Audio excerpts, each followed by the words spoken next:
대성전과 호르세라시 당시 수많은 전장을 불태우고 폐허로 만들어버린 세라스투스 나이트 아케론. 오늘은 이 무자비한 고대의 이족보행 전쟁 병기를 만들어 볼 겁니다.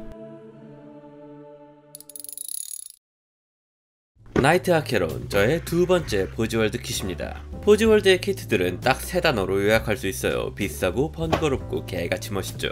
보시는 것처럼 레진으로 통짜 사출돼서 더럽게 무겁기도 합니다.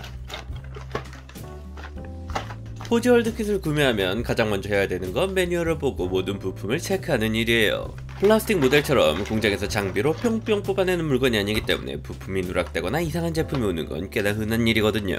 총 63종류 96개의 부품이 미성형이나 심각한 변형 및 파손, 누락은 없는지 확인해줍니다. 다행히 제 키트는 모든 부품이 무사했죠. 이 과정을 아주 꼼꼼하게 진행해줘야 조립 도중 작업이 멈추는 걸 방지할 수 있어요. 레진 키트의 손질은 플라스틱에 비해 정말 손이 많이 갑니다. 게이트가 굉장히 두껍기 때문에 이런 막니퍼로 일단 중간 부분을 잘라줍니다. 이걸 궁극 니퍼로 잘랐다간 나를 해먹을 확률이 정말 높거든요. 그 다음 두 번에 걸쳐 다시 짧게 자르고 나이프로 다듬어줍니다. 이러다간 손을 해먹을 것 같으니 나이프 말고 줄로 먼저 다듬어주도록 합시다. 가장 중요한 건 안전이니까요. 나이프로는 이런 얇고 잘 썰리는 부분을 다듬어주는 겁니다. 나이프가 잘 안 나간다면 무리하게 정리하지 마세요.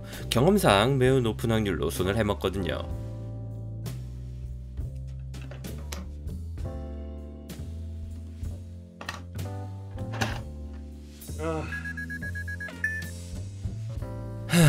이런 부품은 다듬기 정말 번거로워요. 일단 나이프로 저 구멍 틈에 지느러미를 전부 잘라줍니다. 그리고 반으로 접은 종이 사포로 안쪽을 갈아내주면 됩니다. 간단하지만 정말 귀찮은 작업이에요.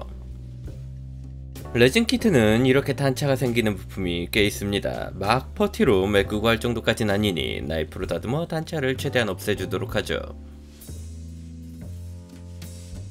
역시 총구를 빼놓을 순 없습니다. 일단 핀바이스로 구멍을 내주고 드릴로 다듬어줍니다. 저는 총구 근본주의자이기 때문에 총구를 뚫지 않는 걸 용납할 수 없죠.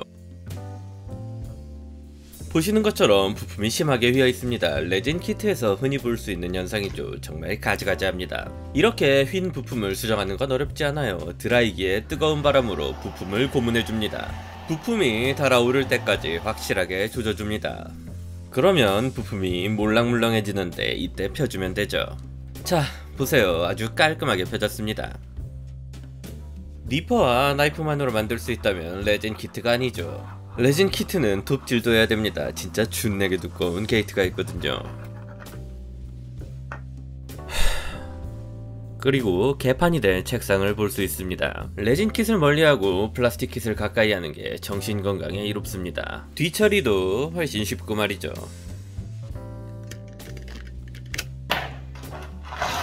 자, 이제 세척 타임입니다. 카열질, 니퍼질, 톱질, 사포질을 오지게 많이 했기 때문에 아주 꼼꼼히 세척해줘야 합니다. 구멍이나 몰드라인에 레진 가루들이 껴있을 거거든요. 칫솔로 빡빡 문대 깨끗하게 가루를 털어내고 헹궈내준 뒤 중성 세제를 분물에 하루 동안 담궈 이용제를 쏙 빼주도록 합시다. 그리고 다시 물로 깨끗이 헹궈 부품을 하루 동안 건조시켜주도록 하죠. 자, 본격적으로 조립을 해봅시다. 몸통부터 조립해줄 건데 부품이 휘어있네요. 드라이기로 조져서 맞춰준 뒤 순접으로 접착해줍니다. 구조 자체는 약간의 차이가 있긴 하지만 퀘스트리스나 어퍼런트급과 같습니다. 어깨 장갑을 입는 구조도 똑같습니다. 콕핏도 디테일하게 만들어져 있죠. 헤드 파츠는 손댈 게 거의 없습니다. 이미 만들어져 있죠. 옆쪽 동력선을 접착하는 걸로 조립은 끝이에요. 거기에 목 파츠를 홈에 맞춰 끼워주면 끝입니다. 관절도 꽤 뻑뻑해 자세 잡기 좋은 게 이건 플라스틱 나이트 킷보다 좋은 것 같네요. 다음은 무장을 조립해봅시다. 이 톱날은 아까 손봐줬으니 그냥 서로 접착만 해주면 되겠네요. 톱날은 트윈 헤비볼터가 달린 발뚝 하부에 끼우는 식으로 조립합니다. 접착은 도색 때문에 나중에 하도록 하죠. 다음은 플레임 캐논을 조립해볼 겁니다. 그런데 플레임 캐논의 파이프가 세척을 하던 도중 부러져 버렸거든요. 길이도 맞지 않길래 그냥 양쪽 다 절단해버리고 새로 만들어주려 합니다. 우선 핀바이스로 분사구 파츠에 구멍을 뚫어줍니다. 그리고 뚫린 구멍에 순접을 흘려놓고 황동봉을 박아넣기만 하면 되죠. 그리고 총몸 쪽에도 마찬가지로 구멍을 뚫어줍니다. 다음으로 분사구 쪽에 박아넣은 황동봉을 조금 길게 리퍼로 커팅해주고 사포로 다듬어준 뒤 순접을 이용해 박아넣어 접착해주면 되죠.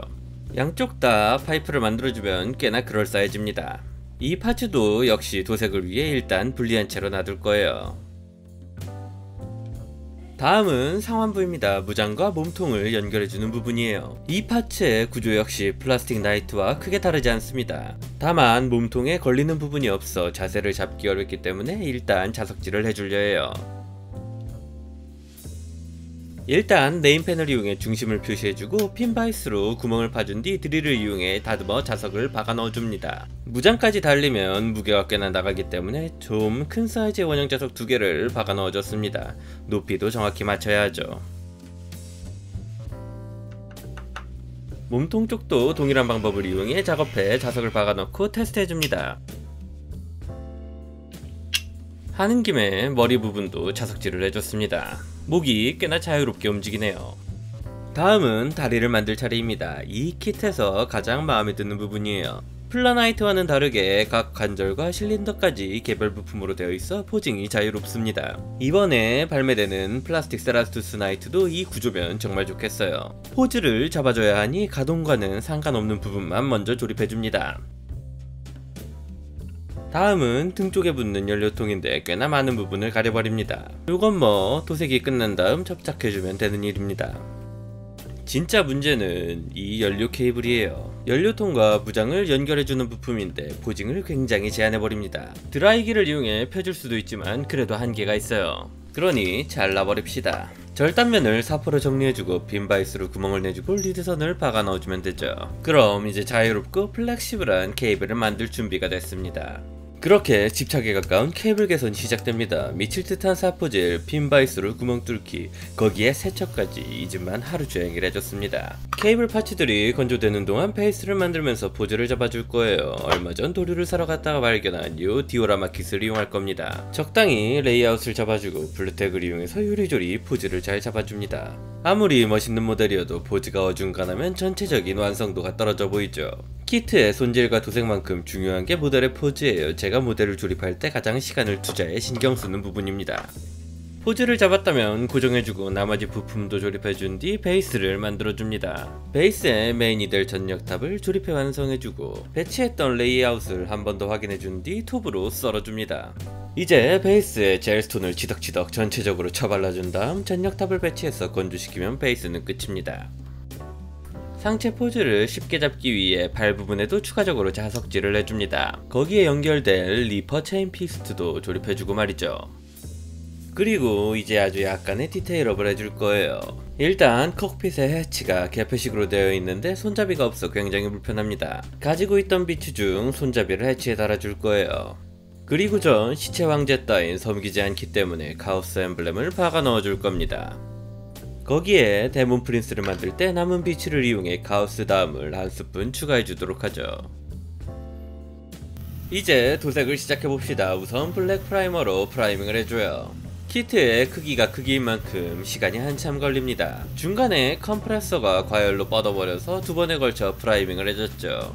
특히 이 케이블 잘라놓은 게 정말 번거로워요. 일일이 핀셋으로 잡아 프라이밍을 해줘야 합니다. 시간도 잡아먹고 컴프레서도 뻗게 만들고 제 열도 뻗치게 만들죠. 여러분들은 절대 따라하지 마시길 바랍니다.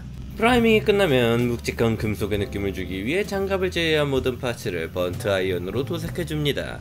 장갑 부분은 흰색으로 밀어줄 겁니다. 일단 탄 컬러로 밑색을 올려줘요. 고른 발색을 위해 도색과 건조를 반복해서 작업해줍니다. 다음으로 퓨어 화이트를 이용해 도색을 해줍니다. 별로 달라진 게 없는 것 같지만 비교해보면 확실히 밝아진 걸 알 수 있어요. 헤드 부분의 장갑은 마스킹을 해 도색을 해줍니다. 이제 도료가 완전히 건조될 때까지 기다려줍니다. 암호의 절반은 일부러 블랙으로 남겨놨어요. 장갑을 투톤으로 해줄 거거든요.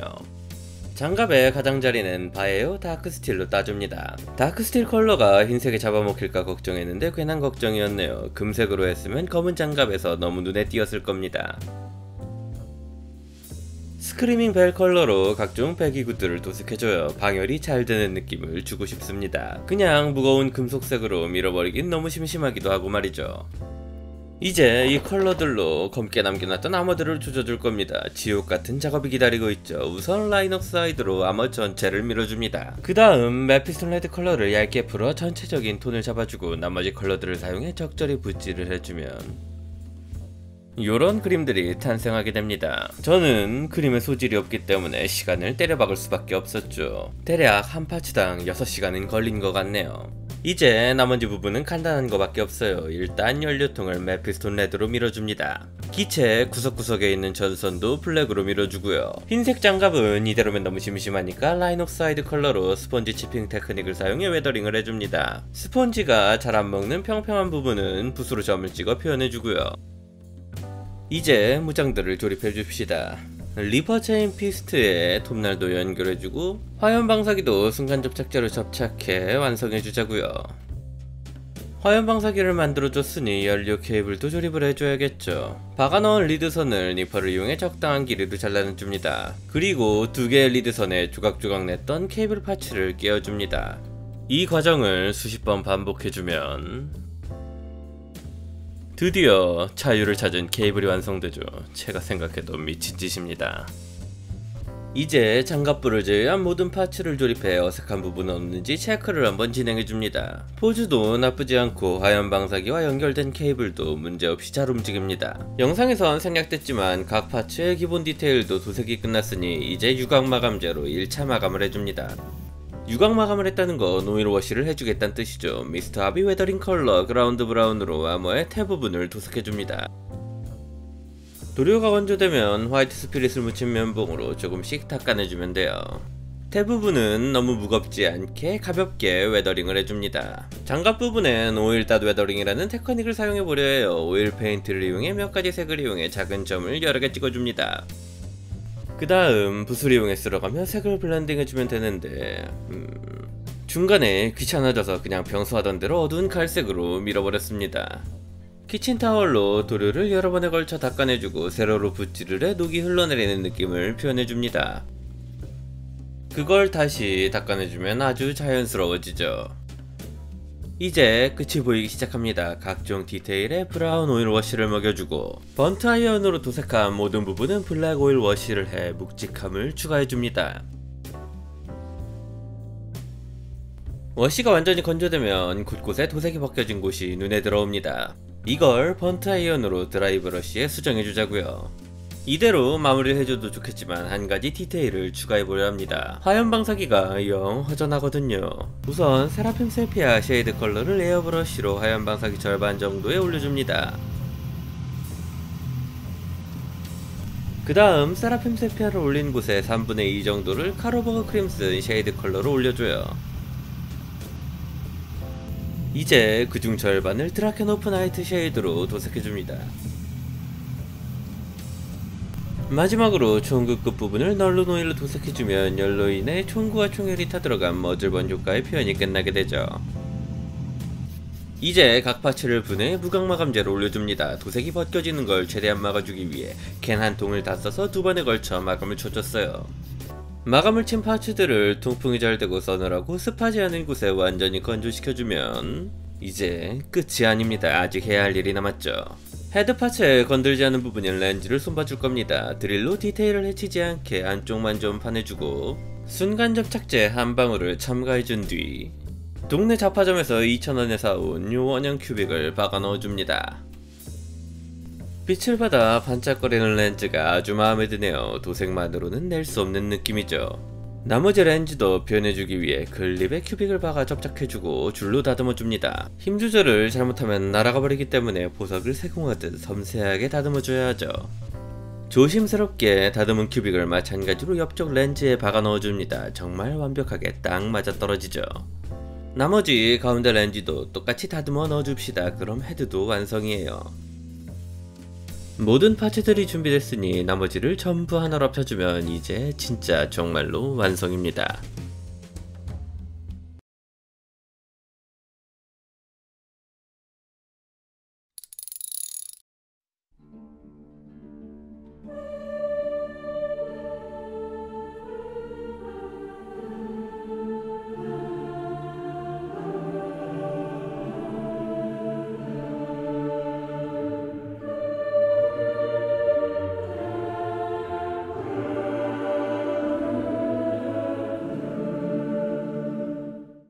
자, 이렇게 카오스 세라투스 나이트 아케론을 만들어봤습니다. 처음 프리핸드로 아머를 도색해봤는데 결과가 꽤나 잘 나와 마음에 들어요. 비싸고 멋있는 데다가 약 2년 정도 묵힌 키트인 만큼 만드는 도중 점점 욕심이 생겨 이상한 짓을 많이 해버렸습니다. 그래서 예상했던 작업 시간에 배는 넘게 걸렸죠.